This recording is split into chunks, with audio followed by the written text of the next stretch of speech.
In this video I'm going to give you the answer for this question, and the question is, which black bean is often included in Mexican and Latin American recipes? Well, I give you the answer for this question, and the correct answer for the question is turtle beans. Well, that is the answer for the question. Hi, thank you so much for watching this video. If you find this video is very useful, you can help this channel to grow by subscribing this channel. Please this subscribe button and don't forget to like this video. And if you find this video is not really good, or you don't really like this video, or you kind of feel that it's a little bit offensive or something like that, you can click this one, dislike button. You can do that anyway.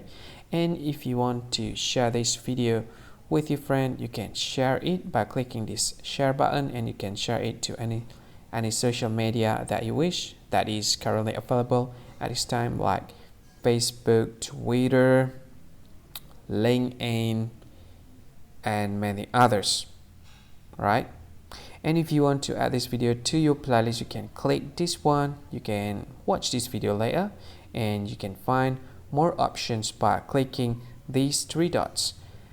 And yeah, don't forget to subscribe. I think that's all of it. Thank you so much for watching this video, and see you again in another video. Bye bye. See you again.